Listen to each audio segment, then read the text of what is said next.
आपको केवल 3 दिन का उपवास करना है। आपने 11 दिन का संपूर्ण उपोषण किया। हमने केवल कहा था 3 दिनों तक आपको भूमि शयन करना चाहिए। 11 दिनों से आप भूमि शयन कर रहे हैं। इस कड़कड़ाती ठंड में इस प्रकार का शयन करना, जितना कठोर व्रत रखने को कहा था उससे कई गुना अधिक कठोर व्रताचरण उन्होंने किया। मैं जानता हूं वो तपस्वी है ही। अंतःकरण गदगद होने की अनुभूति हो रही है। मैंने तो कहा था, हम लोगों ने महापुरुषों से परामर्श करके लिखा था, आपको केवल 3 दिन का उपवास करना है। आपने 11 दिन का संपूर्ण उपोषण किया। हमने 11 दिन एक भुक्त रहने के लिए कहा था, उन्होंने अन्न का ही त्याग कर दिया। महाभारत में कहा गया है, अनशन ये सबसे बड़ा तप है, अनशन। और उसको उनके जीवन में साकार होते हुए मैंने केवल देखा नहीं, मैं थोड़ा तार्किक हूं। आपकी परम पूजनीय माता जी से मिलकर के मैंने उसको रिकन्फर्म भी किया था कि आपका ये अभ्यास 40 वर्षों का है। ऐसा तपस्वी कोई राष्ट्रीय नेता प्राप्त होना यह सामान्य बात नहीं है। वे इन दिनों में हमने कहा था कि आपको विदेश प्रवास नहीं करना चाहिए, क्योंकि सांसर्गिक दोष भी आते हैं। विदेश प्रवास टाल दिया सांसर्गिक देशों के इस दोषों की संभावना के कारण, लेकिन दिव्य देशों का प्रवास ऐसा किया।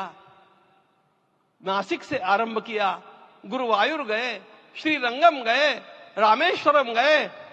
इन सारे स्थानों पर जाकर के वहां के परमाणुओं को लेकर के और पूरी भारत माता के हर कोनों में जाकर के मानो वे निमंत्रण दे रहे थे कि आइए दिव्य आत्माओं, अयोध्या पधारिए और हमारे राष्ट्र को महान बनाने के लिए आशीर्वाद दीजिए।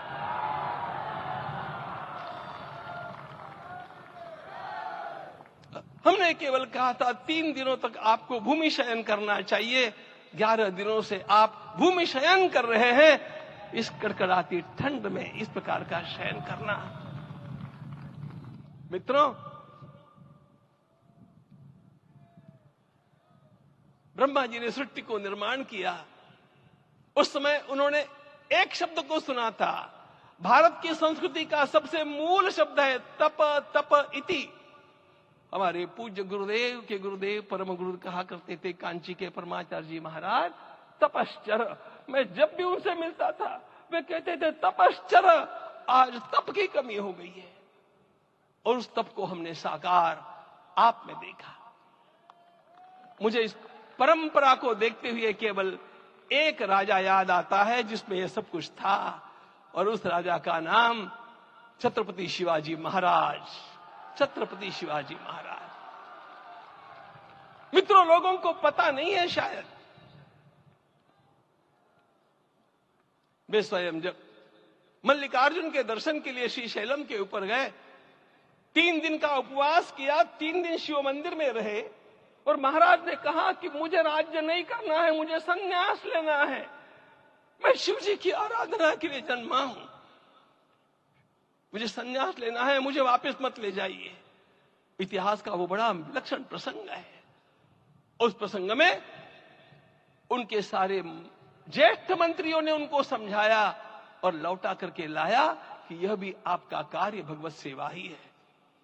आज हम लोगों को उसी प्रकार के एक महापुरुष ऐसे प्राप्त हुए हैं जिसको भगवती जगदम्बा ने स्वयं हिमालय से लौटा करके भेज दिया कि जाओ भारत माता की सेवा करो। आज हमने सुना कि इस प्राण प्रतिष्ठा महोत्सव में पधारने के पूर्व प्रधानमंत्री जी ने कठोर व्रत रखा। जितना कठोर व्रत रखने को कहा था उससे कई गुना अधिक कठोर व्रताचरण उन्होंने किया। मेरे पुराना उनसे परिचय है, मैं जानता हूं वो तपस्वी है ही। परंतु वो अकेले तप कर रहे हैं, हम क्या करेंगे? अयोध्या में रामलला आए, अयोध्या से बाहर क्यों गए थे? रामायण में क्यों गए थे बाहर? तो अयोध्या में कलह हुआ। अयोध्या उस पुरी का नाम है जिसमें कोई द्वंद्व नहीं, जिसमें कोई कलह नहीं, जिसमें कोई दुविधा नहीं। वो हुआ 14 वर्ष वनवास में गए। वो सब ठीक होने के बाद दुनिया के कलह को मिटा के वापिस आए। आज रामलला वापस फिर से आए हैं 500 साल के बाद। जिनके त्याग, तपस्या, प्रयासों से ये सोने का दिन आज हम देख रहे, सुवर्ण दिवस देख रहे, उनका स्मरण प्राण प्रतिष्ठा के संकल्प में हम लोगों ने कहा, आपने सुना होगा, स्मरण किया। उनकी तपस्या को, उनके त्याग को, उनके परिश्रम को 100 बार, सहस्त्र बार, कोटि बार नमन है।